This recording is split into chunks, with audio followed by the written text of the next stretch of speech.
Fellas, we're here at the 100th anniversary of the Loudon Classic, a historic, iconic event, and we're here with one of the legends of Loudon himself, Billy Blythe, multi-time New England champion, RZ Cup champion, and if you've seen him on a ton of our videos, if you haven't, he's also a 5-time Isle of Man veteran, and also that's his TZ750 over there. Billy, how you doing, buddy? How you doing, Ken? Hey, Big everybody. day today. Yeah, we're looking at a piece of an amazing piece of history right in front of us here. This bike has a #1 on it for a reason. You know, here in the Ahrma tent with all these beautiful bikes on display, this one motorcycle really is remarkable. It's got a racing history second to none. Gary Scott, the famous American road racer and dirt track racer, rode this bike for Team Yamaha in I think 1976, and Brian O'Shea has carefully restored it to a beautiful condition. This is an absolute museum piece, but it's a full-on TZ750 factory road racer, monoshock chassis. This is the balls, man. This is the bike that everybody wants. It's got the Goodyear tires on it. I mean, the unobtainium, it's got everything. It's just a fantastic machine and so well cared for. And Kenny, Brian has gone the extra mile with this bike to make it exactly as it was when Gary raced it back in '76. So it's unobtainium. You cannot find, there is not another bike like this on the planet. Super detailed restoration on this bike. It's fantastic what he's done with it. You know, all the way down to the stickers and the #1s. They're exactly as it was. We have a picture of this bike on a poster board nearby that shows that as it was when Gary raced it, and it's been restored properly and perfectly to exactly as it was back then. Really quite a piece of history. I feel bad in this tent because anywhere I stand with my back to a motorcycle, I feel it's not no disrespect, because what's behind me is even more remarkable, and it's owned by the same gentleman, Brian. If you look at this bike here, this is Bubba Schobert's works superbike from Honda, Team Honda. This is an absolutely remarkable piece of equipment. You will not ever see another bike like this. This lives in our friend Brian's kitchen, and he actually takes it out and does track days with it. But it is a super important piece of history. This bike was on the cover of Cycle magazines. It was in advertisements. It's got a massive history. You can hold that mic too. It's got a massive history second to none. Actually, Brian and I rode together on my TZ750, and he had this out on the track at Loudon a few years back. And he rides it like he stole it. It's pretty remarkable that you can take a piece of history like that, which he does, and take it out and cane it. But it's a full-on race bike that's ready to go. I'll bet you that could start right up right now. Yep, it's quite the piece. And Brian has perfectly preserved it, as it should be, as it was. Now, I think Brian told me that Bubba Schobert raced this bike, and Freddie Merkel raced it as well, and this had something to do with him getting to the top of the heap in World Superbike in its inaugural series. So this is a full-on Team Honda Works Superbike that was used by at least 2 famous racers back in the 80s. It's a very, I think it's a second-year Interceptor, but it's not Interceptor at all. It's a full-on factory Works racing bike. Cool as hell. Amazing history. Yeah, really an amazing bike, and that's so well preserved. Mr. Superbike is the guy. Brian is known as Mr. Superbike around the globe. Okay. He's well known everywhere as Mr. Superbike because of his preservation of these beautiful machines. I believe the TZ that we were first looking at is his first 2-stroke road racer. Brian specializes in the 4-strokes. So this is an amazing machine. You know, it just gives me chills seeing it. And the next few bikes, or a couple of bikes, are beautiful works. NCR Ducatis. These bikes, this is not my strong point in my knowledge base. You know, There's so much to know about all the other bikes, but these bikes are second to none. They're, I believe, F1 Ducatis, but again, I'm going to come up short on the description of these 2 bikes, unfortunately, and I wish we could solicit help from one of the boys here. I saw Reno Leone himself standing here the other day in a video, standing over one of these beautiful bikes, and Reno is not Reno. I'm sorry, not Reno. Yeah, Geraldo Ferracci. Yes. Forgive me. Yes. He was here himself, and these bikes are that important that he was having a look at them. Wow. Yes. Amazing machinery. Absolutely. Yeah. I was just talking to Paul Miles. He said he rode a bike just like the one with the yellow I think that's an F1 as well. And it was the first year ever with a 16-inch front wheel, and they had some difficulties. Wow. It wasn't quite what they wanted, and tires were kind of rare. 16-inch front tires were they weren't doing the trick for the Ducati. I guess Paul had difficulty riding it, so they put an 18 on the front, and it made it handle better. But his contract didn't last long, and that was with Team Leone back in the day. Wow. Yep. So it's some pretty cool stuff here. A lot of history here today. Absolutely, for sure. And these bikes are super well preserved, and I would be willing to bet that either one of these Ducatis you could put fuel in and ride them away today. Yep. I mean, I'm so... I wish I knew more about these machines because they are stellar. And the handling of a Ducati road racer, nothing. Second to none.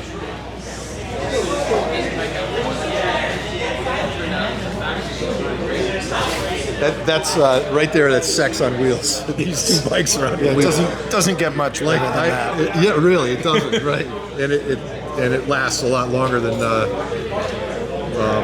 sex. Fantastic. Colors pop, huh? Yes. Gold and red. Yep. Thank God for the Italian engineers and artists that made these beautiful bikes. Because really, I would argue that these are works of art. Oh, and you know, some people say no, art is something completely different. This is functional art.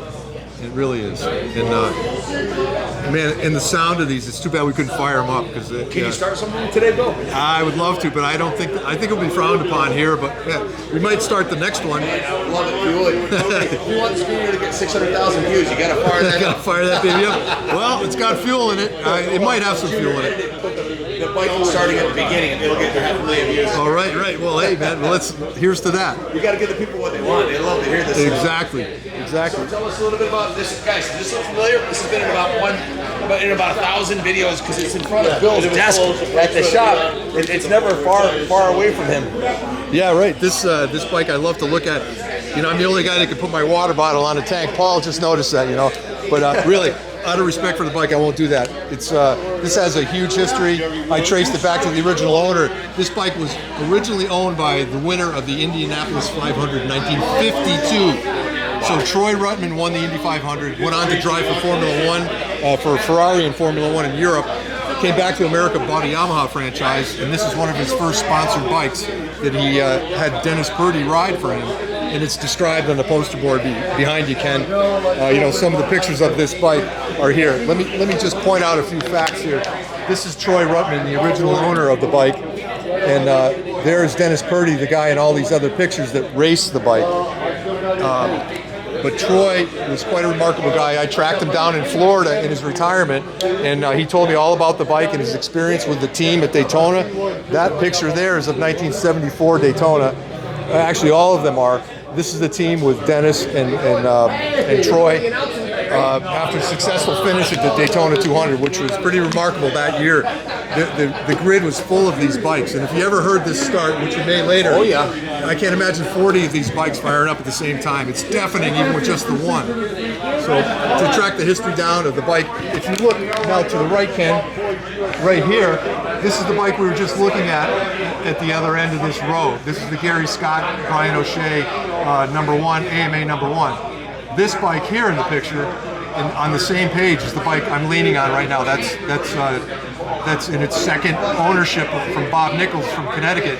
He races an AMA Pro on this bike that we have right in front of us here. And of course, here's the great Kenny Roberts flying by. So your bike was battling with Kenny Roberts? Yeah, well, it wasn't really battling. He was getting lapped at that point, but still it was... You didn't tell anybody that? Yeah. Looks to me like he's battling. Yeah, he's going for first place, but not quite. Take Kenny out.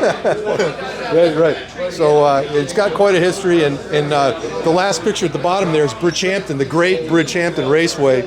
This picture here, yeah, and that's its final iteration with kind of a poor paint job, and it was going, you know, it was still being used even in 1982 after 8 years of track time. Wow. And in the years after that, this bike was used as a street bike, believe it or not. So yes, and we got the homologation documents. This is from Yamaha Motor Company, where they brought 200 of these units into America. AMA flew down to LA to see these bikes at the dock. approved for AMA racing, and I'm told that Yamaha, in their infinite wisdom, took 100 of those 200 approved units and shipped them to Europe for homologation over there. So they bent the rules over a bit. Don Vesco himself told me that, so I have to believe him. And this document down in the corner here is another homologation document. It's signed by the great Ken Clark, who was the director of Yamaha Racing back in those days. So it's, really kind of comes cool. And you're good friends with, or you would have been good friends with Gary Nixon, Ken. I'm a huge fan of Gary Nixon. I wish I was friends with him. Well, here he is on the track. I wear his jacket almost every single day. Right, you know the number 9, right? Of course I do. Okay, I have the jacket. I have 2 of them. I'm leaning on this bike, so they're on the track together. Oh my God! And Wow. the great Kenny Roberts. So this bike battle with Nixon too? Nixon, yeah, Nixon and Roberts. right on. Honest to God, yeah. The story just keeps getting better. The history, guys. As you developed the story and collected all the literature, it's freaking awesome. Yeah, it's really neat. More respect for it. First time I heard it run, I had a lot of respect for it. But this is really cool. I personally don't have that racing history. Yeah, it had quite a lengthy history, and of course I got it running, and I brought it up here to Loudon for a track day, and I actually raced this bike in the rain here at Loudon the first time I raced it, and I found out one thing, that Yamaha bar and rain don't mix. It turns to glue. So I got to the end of the front straight here at Loudon, which is quite fast, even on this old bike, and I turned the throttle and it didn't turn off. The throttle, the slides were stuck open. Oh no! So I went right through turn 1. I managed to wiggle the throttle and made it around the corner and didn't crash it. Rode across the grass and back on the track again. But I learned. Yeah, my adrenaline pumping. Yeah, my butt was puckered up tight. What's the significance of the number 28? The 28 was my race number racing with USCRA during that event. So that's a good question. And it turns out there's another TZ700 just like this one with the same number on it somewhere else in the world. So it's kind of a weird number. It's followed me around a bit. But usually my number's been 100. Okay. You can probably see it. Oh yeah, right here on this is my TZ250 back in the day when I had it. And this is my number. That was I was aligned with that number for my entire racing career.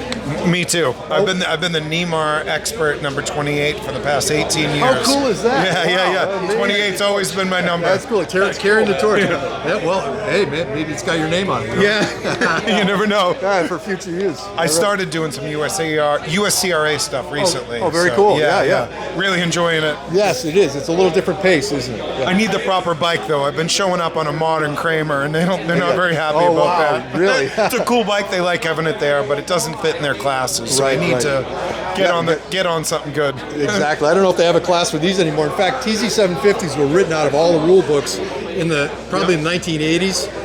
They were banned basically from racing because they were too noisy and too fast, and there was nothing that could compete with these even up into the 80s. There were a couple guys hanging on that were still racing them down in the mid-Atlantic region and probably out west, but for the most part, no. They were. Yeah, I think I raced in Pocono in 1984, and there was still a guy racing one of these, like an older TZ750. Amazing how they lasted that long under such stress. Pretty incredible. Amazing history. Yeah, for sure. So, are you aware of the next bike we're looking at? You know I'm not. Well, this bike is under the care of Kerry Smith.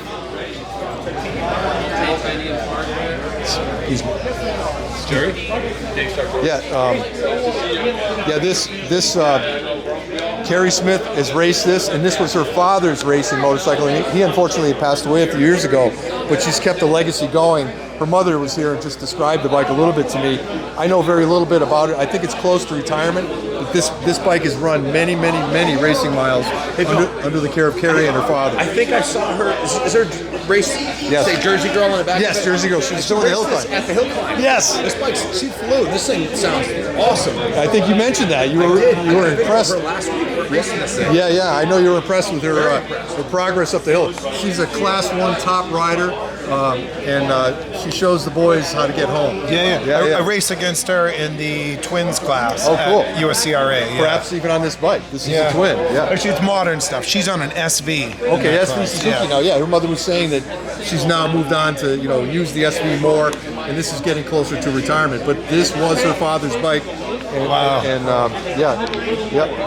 Now that you say it, it does look familiar. I think I've seen it in their pit Yes. at USCRA. Yeah, it's much revered, and I think it's going to be find its home in a museum somewhere along the way because of its rich history. You know, and that's what USCRA does. You know, Ahrma was the racing body back in the, you know, maybe 60s, 70s, and early 80s, and things changed. You know, but now USCRA has taken over the banner for the older bikes to keep them, you know, their honor high. You know. Yeah. And yeah, a lot of these machines would have languished in the corner somewhere if it weren't for Bob Coy and the USCRA, you know, getting things going to bring the classics out. It's really it's awesome actually. Yep. And another Ducati next to it here. I am again short on describing this bike. It is another absolute work of art that I know very little bit about. I think it's a 350 Desmo single Ducati, and the Desmodromic valve train is second to none as far as high rev and four strokes. It's beautiful too. It's absolutely beautiful, a work of art. I would be willing to bet that bike handles like it's on rails. It's a Ducati. How you doing? Yep. I think that's a fuel gauge there, Ken, right in the tank. See that on the side? Yep. So you can see how much fuel you got without opening the cap. It's handy.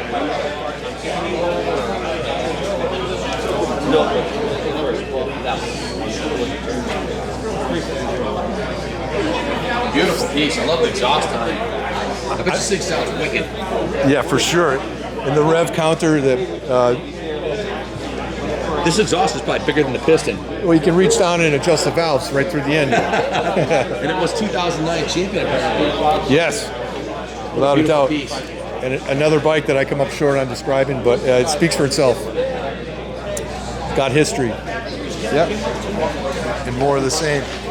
This is Warren's bike, and I see Marco Lucanelli signed the tank. Marco Lucanelli was world champion superbike, I believe, on a bike identical to this.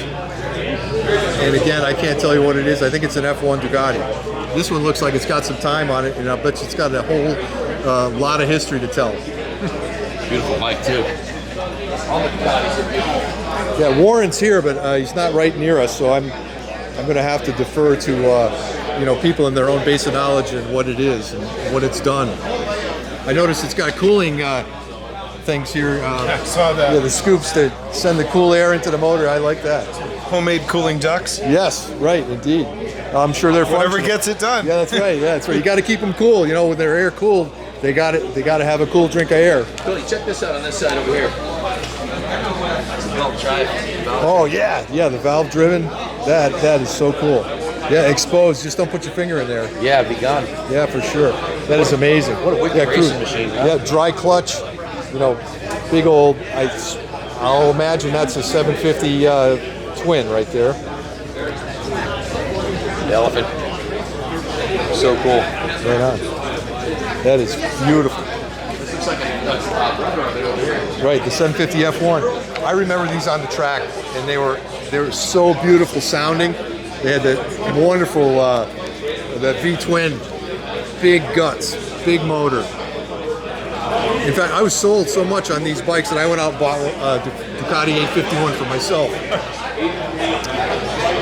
back in the day. And that one has the exposed valve as well.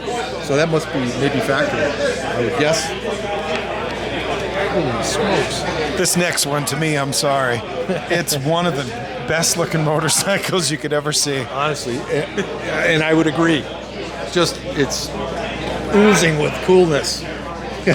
Too cool. Yeah, too cool for school. What a machine, huh? Look how slimline that is. You know, the chassis. You know, this dimension here is tiny. You can really put your knees almost together to ride it. To get out of the wind, you become more with the machine too when you're doing that. Like a lot of riders will hold the bike with their knees. I get knee dents on my gas tanks from holding on so tight. You know, and really that's how you communicate with the bike is through. That's, you know, a lot of people don't understand why the bars are so low. One, to get out of the wind, but two, you put some weight on your hands You've got some weight on your ass here, on the seat, and some weight on your feet. So you feel the track through the motorcycle. And that's where the feedback comes from, is those three elements: the handlebars, the seat, and the foot pegs. And the slimmer the seat, the more feedback you get. Yep. Right. This bike here is famous. You recognize this bike, don't you? How many views did that video get that you and him did on this one? Well, we got a lot of views on that one. That was Almost 500,000. yeah, it was coming up on 500,000 views, I'm quite sure. And this bike is a Yamaha RZ500. It's the next iteration of Yamaha's racing bikes. It's a V4 two-stroke, 500cc, but this one's very special. It's got it's from Japan, so it's got the aluminum chassis, and it's 1 year only, I believe. A very, very rare bike in America, and anywhere in the world for that matter. And a friend rides this bike on the street. He rode it actually to the museum to show it. I saw the video. Did you see it? You were one of the 500,000 people? Jacket and all. Yeah, jacket and all. Yeah, for sure. He's actually a very close friend of mine, too. He's one of my favorite people on the planet. Mr. Tim. Tim, I know. Tim is a dear friend. Yep. And there he is. Wow. Oh my God, look at that. He's still out there racing this weekend, isn't he? He is. He's an absolute legend around here. Absolute legend. Sure. How old is he? He is 72. 72. Yeah, I think he's 71 or so. We got to get you back out there, Billy. Yeah, man, I'm ready. Let's go. Isle of Man, here we come. I don't know about that, but yeah, this is a beautiful bike. I would love to ride this bike. I actually begged, as an expert road racer, a young lady named Kate Coburn from Canada used to come to ride all her American races in the Northeast. She even raced Daytona, and her bike was peppered with dents. She crashed it quite a bit, but she was finding her way and becoming, quite a fast racer herself. I say, Kate, please let me ride your bike just around the pits. I just want to let the clutch out once in first gear to say I was able to ride one. Nope. She wouldn't let me ride. I go, geez Louise, So I've never actually ridden an RZ500. But I actually got lucky. I've ridden this one a couple of times. Really? Yeah, All right. yeah. That's cool. It just puts a big smile on your face. Yeah, I don't know the what sound. else to say. Yeah. It's just cool. Him firing up these 4 cylinders today. Oh man, that would be cool. If you got 1, 2, 3, 4-cylinder That would be two-strokes. Awesome. Yeah, that would be really cool. Well, hey, yeah, we'll see how that goes. I hope it goes well. Yeah. So we're getting near the end of our display here. What do you think? Maybe we'll see if we can fire up the TZ700 over there. Yeah. It takes a few minutes to do it, so maybe we'll. Push you if I have to. Okay. Send him over to the rollers. All right. Yeah. Rollers for sure. What a display of iconic bikes. When's the last time these bikes you've had 3 TZs on the one, or 2 TZ750'S, right? Yeah. 2 TZ750'S and an RZ500. These bikes don't get together very often, but when they do, look at it. I mean, it's fantastic. And this is a big draw in the paddock. What my hope is that next year, once the organizers, everyone here that runs the racing, sees what a hit this is, I want to run these bikes on the track next year. That would be awesome. I want to see that happen, and I think I'll be here. Yeah, just a lap of honor, but so that people could see and hear and smell these machines and what they did back in the day. And that's part of the experience, is that whenever I smell bean oil burning two-stroke go by, I'm like, it brings me right back. It brings me right back. It's like smoking a big old cigar that you're used to. It's just something about it. So all those things together, I think, would make a good event for next year here, hopefully. So I heard about it. Even at the last minute, I was able to, I know Steve really well because I work for the Penguin School also. And he's telling me, he goes, oh no, I'm having a whole tent put up and everything. Steve Asplin? Yeah. I was like, really? Why? Yeah. He's like, yeah, no. So, Bill, tell us why people should do this. Oh man, the camaraderie here is second to none. These people have known each other for 50, 60 years, and they're still friends. Friends that never end. It's always going on. And you could do this today. I'm 65 years old. I'm still riding daily. And I ride trials to keep my core strength good. I'm hopping around on a trials bike, standing on the pegs. It's kind of cool, but it's great for me. It's good physical exercise, and it's good for the mind and the heart, and it keeps you young. Heck of a workout. Yeah, it's a great workout. And I go compete, and it's 4 hours of working out, and it's basically better. I like it better than a gym. But you come to USCRA, get a small bike, maybe a 300cc Ninja or a 400cc Ninja, and go racing. You can do that. It's really a remarkable way to connect with friends that will last a lifetime. So, the Penguin School. Speaking of a lifetime, we got this guy right here. He's been racing for how many seasons? This is my 38th. 38 years of doing this. Consecutive. And you've only missed how many races? Maybe 15, 16 weekends from injuries or... In 38 years. Yeah. That's dedication. Yeah, that's dedication, devotion. I don't know that or... Who knows? But this is an addicting sport. I've been saying it for years. I mean, it's just too much fun. Where can you have so much fun? I'm racing a motorcycle. There's nothing like it. Yeah, racing motorcycles, but with people that care about you, and it's a respect thing. You get on the track, and sometimes there might be a little bit of dragging paint, but for the most part, it's like you say. I visit a lot of other races all over the country, and there's never a family atmosphere as there has been up here at Loudon. I mean, if somebody wants to get involved that's watching one of our viewers, how do they get involved? Where do they start?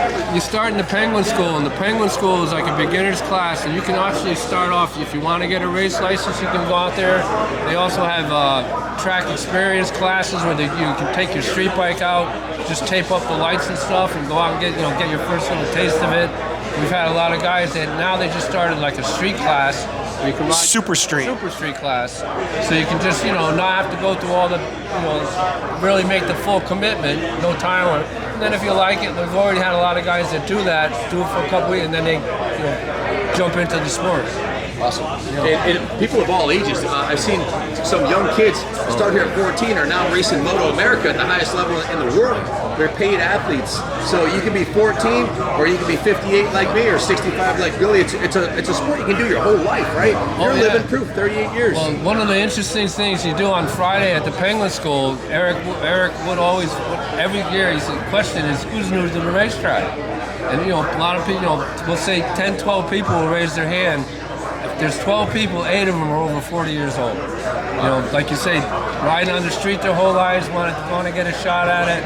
And like I say, so any varying levels of experience and talent, there's a place for you to ride up here. What if they don't have the helmet or the gear or the bike? Actually, you can rent all that stuff from Penguin. Including the bike too, right? Including the bike, leathers, helmets, everything. It's like going skiing. You can go there with nothing and rent everything, right? That's right. And what's good? The best thing for me about being on the track is it takes away my desire to go fast on the street. Oh, yeah. It makes me a better street rider, a more respectful street rider. I know what's going to happen when the wheels get loose, but I'm not out there riding like a crazy man on the road. I take that here. And you don't ride crazy here either. You ride conservative, you learn the course, and just learn how to go more quickly. And it's you and the motorcycle against the course. And it's just a fantastic experience.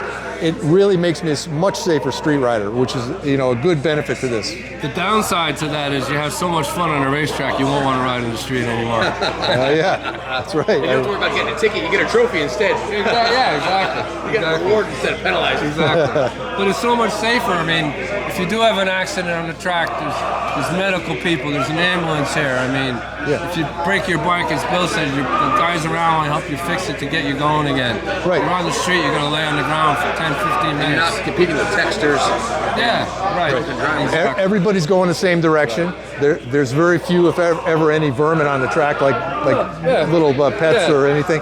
Yeah, and it's just something that, like I say, I mean, nothing like it in the world. That's right, nothing like it in the world. Yeah, we're at it. My first race was in '78. Okay. All right, so I'm still at it. I'm loving it.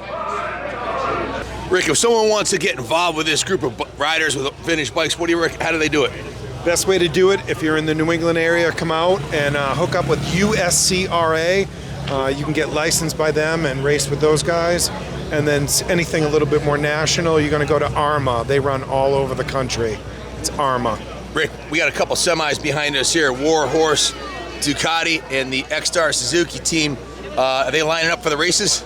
Yeah. These guys are going to be running a little bit later on this afternoon. Right now, we're going into 500 Superbike. So this is like the most Kawi 400. Some of the younger kids, some real fast kids here from all around the country. Stay tuned. We got some great racing coming your way. Thanks for watching, everybody. God bless each and every one of you. And God bless the United States of America.